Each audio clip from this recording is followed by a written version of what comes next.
kemudian yang ke-8, mengunggah file Excel KKM. Setelah mengisi file KKM, maka sekolah melakukan unggah file Excel KKM. Nah, misalnya nih bahasa Indonesia di IPA KKM semester 1 itu 86 gitu ya, teman-teman. Nah, kemudian yang 9, hasil unggah KKM. Nah, ini hasil unggah dari jurusan IPA dan jurusan IPS. Kemudian kita di sekolah kalian disuruh untuk cek kembali KKM yang sudah diunggah. Kalau misalnya ada kesalahan, sekolah dapat langsung memperbaikinya agar nggak salah-salah data ya, teman-teman. Nah, kemudian lanjut di poin nomor 10, pilih data siswa. Nah, kemudian pilih perbarui data siswa, kalian perbarui. Misalnya di sini ada nama NESN-nya misal salah, bisa diperbaiki, atau namanya di sini Tesa ya, mungkin namanya Tisa, bisa diperbaiki. Terus jurusan mungkin salah, atau gimana kalau misalnya salah, tinggal klik yang namanya kelola di sini.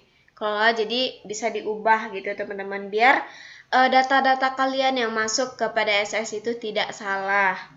Nah, jika data belum selesai atau belum sesuai, sekolah dapat melakukan perbaikan data di sini teman-teman, di halaman ini, di link ini, atau melalui emis. Kalau misalnya data yang diupdate di Dapodik itu tidak sesuai gitu, tidak sesuai dengan yang ada di PDSS. Next, lanjut teman-teman. Yang ke-12, mengunggah. Di sini ya teman-teman, mengunggah nilai siswa. Jika data siswa sudah sesuai, maka sekolah dapat mengunggah nilai siswa dengan memilih nilai siswa.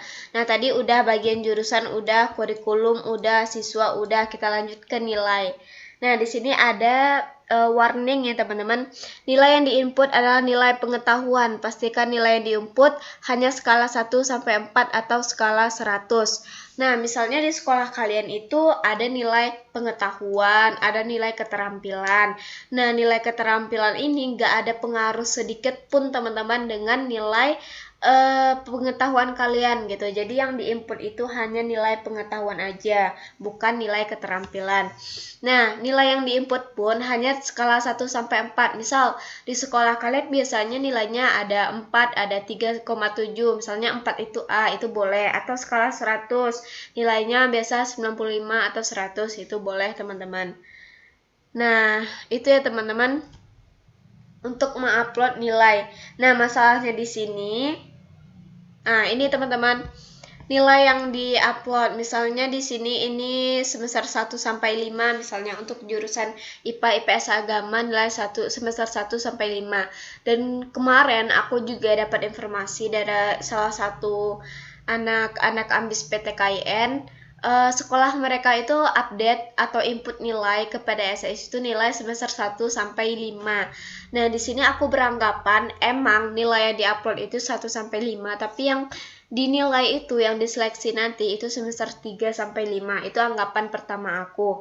Atau mungkin bisa saja emang nilai 1 sampai 5 gitu ya teman-teman, atau apakah ini ada pembaruan dari pusat atau gimana gitu ya teman-teman, karena setahu aku dari tahun-tahun sebelumnya emang itu nilai dari semester 1 sampai 5. Nah, sekarang itu dari semester 3 sampai 5 yang diumumkan kemarin, tapi sekolah-sekolah mendaftarkan itu dari semester 1 sampai 5. Jadi kalian nggak perlu khawatir, asalkan nilai kalian sama dengan nilai rapor itu it's okay, karena ya itu bakal diseleksi juga ya teman-teman, nggak masalah nilai semester 3 sampai 5 kah atau semester 1 sampai 5 kah, itu it's okay, nggak apa-apa. Nah, setelah sekolah mengisi yang namanya nilai, selanjutnya pilih langkah 2, unggah Excel. Nah, misalnya nih, sekolah kalian udah bikin Excel nih, data-data kalian semuanya, data NISN, nama, dan juga nilai-nilai kalian. Kemudian, sekolah akan import yang namanya nilai siswa dengan file import nilai siswa IPS, kemudian pilih open gitu ya teman-teman. Jadi ini kayak upload file aja. Nah, setelah sekolah memastikan udah diunggah ya nilai kalian. Nah, di sini ada poin 13, nilai berhasil diunggah. Berikut tampilan jika nilai berhasil diunggah. Nah, misalnya sekolah udah upload nih, udah unggah nilai kalian. Nah, ini tampilannya kurang lebih ya teman-teman.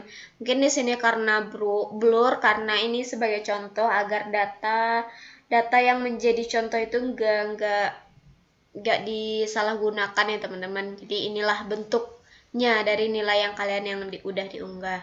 Nah, kemudian tahap terakhir yaitu finalisasi PDSS. Sebelum melakukan finalisasi, sekolah diharapkan melakukan pengecekan ulang apakah nilai siswa berhasil terunggah pada sistem.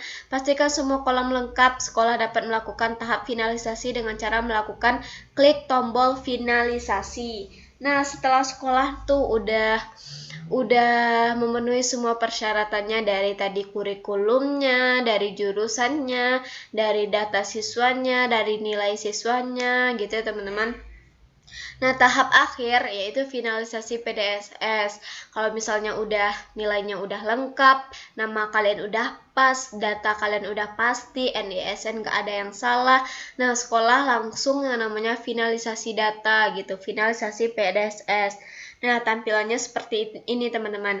Finalisasi PDSS jumlah siswa per jurusan IPA 78 siswa, IPS 73 siswa, total 161, jumlah kuota 151, sisa kuota 0. Nah, informasi pengisian PDSS. Nah, di sini ada warningnya teman-teman. Setelah klik finalisasi PDSS, data siswa, nilai kurikulum, dan jurusan tidak bisa ditambah atau diubah lagi. Silakan cek data PDSS Anda sebelum melakukan finalisasi dan pastikan data siswa dan nilai telah lengkap dan benar. Pastikan Anda memasukkan semua peserta beserta nilainya. Nah, di sini ada warning lagi teman-teman karena satu data yang salah aja itu berakibat fatal bagi sekolah kalian gitu. Nah, kemudian yang H ini cetak data siswa. Setelah melakukan finalisasi PDSS, sekolah mencetak data siswa. Nah, di sini udah finalisasi dan ada informasi di sini sudah finalisasi pengisian borang PDSS setelah difinalisasi. Anda tidak dapat lagi melakukan perubahan atau penambahan data. Nah, di sini pilih cetak data siswa. Nah, hasil cetakan data siswa kemudian diberikan ke sekolah. Nah, hasil cetakan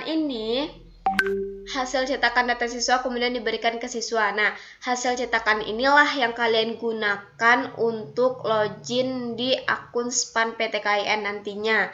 Yang di bulan Maret itu teman-teman. Nah, di situ kalian langsung bisa milih yang namanya jurusan dan juga universitas pilihan kalian. Nah, itu ya teman-teman. Misalnya nih, ini ada informasi terkait perbaikan data sekolah. Data sekolah dan data siswa diambil dari data Dapodik dan EMIS. Nah, yang pertama ini, jika ada perbaikan data pokok sekolah, maka sekolah dapat melakukan perbaikan pada halaman link ini teman-teman. Kemudian, jika ada perbaikan data pokok sekolah, maka siswa dapat melakukan perbaikan data pada halaman https NISN data Kemdikbud go.id. Kemudian yang ketiga, Satuan Pendidikan di bawah Kementerian Agama melakukan perbaikan data pokok untuk atribut yang terdiri dari nama, nik, tempat lahir, tanggal lahir, jenis kelamin, dan nama ibu kandung dapat melakukan perbaikan data pada halaman ini ya teman-teman. Nah, perbaikan data nilai KKM, misalnya salah, perbaikan data nilai KKM dan nilai siswa dapat dilakukan selama jadwal pengisian sertifikasi PDSS yaitu pada tanggal 7-28 Februari 2022 dengan cara sekolah mengajukan surat permohonan pembatalan PDSS melalui email info@spanptkin.ac.id dengan subjek email NPSN permohonan pembatalan finalisasi. Nah, di sini misalnya perbaikan data nilai KKM atau nilai siswa bisa dilakukan oleh sekolah. Nah, ini adalah kontak yang bisa dihubungi oleh sekolah jika terjadi kesalahan atau pertanyaan-pertanyaan. Di sini ada email info@spanptkin.ac.id, websitenya ada, terus WhatsAppnya ini khusus untuk chat. Dan kalau misalnya telepon ini, nah mungkin itu ya teman-teman tahap yang bisa dilakukan oleh sekolah untuk mendaftarkan PDSS di SPAN PTKIN. Nah, ini cuma lampiran-lampiran aja teman-teman. Oke, semoga kalian bisa memahami video yang aku jelaskan. Misalnya ada pertanyaan atau ada masalah dalam pendaftaran PDSS yang dilakukan oleh sekolah kalian bisa tanya ke aku atau langsung komen di bawah. Dan jangan lupa tetap fokus dan stay safe semuanya, jaga kesehatan, jaga amalan wajib dan sunahnya. Oke teman-teman, dadah, dan jangan lupa like, comment, and subscribe. Thank you. Assalamualaikum warahmatullahi wabarakatuh.